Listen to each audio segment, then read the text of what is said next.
The city of Mariupol, the industrial heart of the Donetsk region and one of the biggest seaports in Ukraine.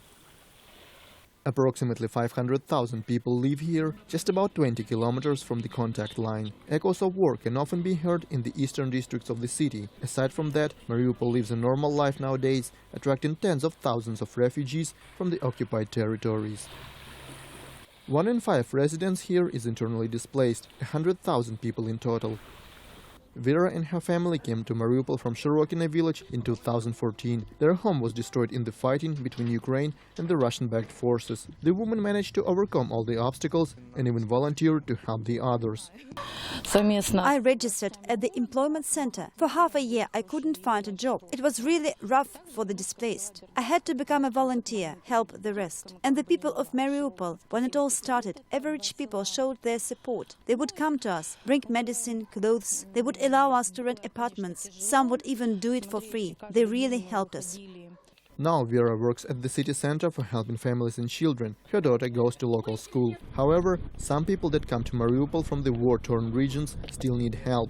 According to the local officials, more than 3,000 refugees in the city can find apartments to move into. Many struggle to even get the social help from the government. Ukraine currently pays employable refugees about $20 a month. The unemployable persons receive about twice as much, not nearly enough to survive if there are no other sources of income. Even to get this money, people need to provide piles of documents, which takes weeks. And recently payments for many citizens have been suspended until they can prove they are still eligible for help.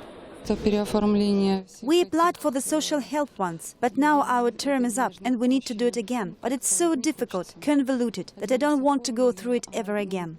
Natalia was invited to take part in an event dedicated to the problems of the refugees. It was organized by the United Nations and the Ukrainian authorities.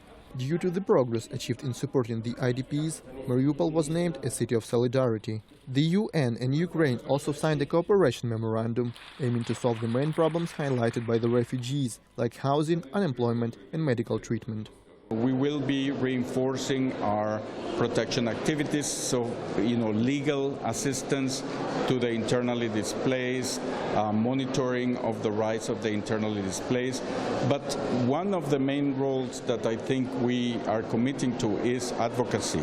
Advocacy with other donors, advocacy with the private sector, advocacy with other UN agencies to make sure that the city of Mariupol gets the support that they need. Mr. Mateo says, though, Ukraine must fulfill its part of the commitments. However, 2 years after the war began, Ukrainian politicians still talk about how they weren't prepared to deal with it. Only a couple of months ago, Kyiv introduced a ministry responsible for the occupied territories and internally displaced persons. And it's up to this ministry to set things straight for the refugees. When it will happen is unclear, as Ukrainian officials often disagree on key issues. The Social Policy Ministry is conducting the verification of the social payments for the IDPs. Many people can get money until they undergo this verification. I don't think that this decision will help at all. But since we can't change it, I proposed an option to fasten this process by attracting volunteers who will inspect the refugees. Sadly, the Social Policy Ministry wasn't eager to accept my ideas, and I'm extremely skeptical regarding the outcome.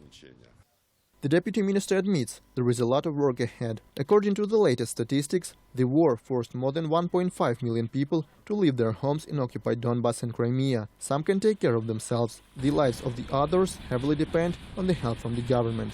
Sergei Ganisyan in Mariupol for Ukraine Today.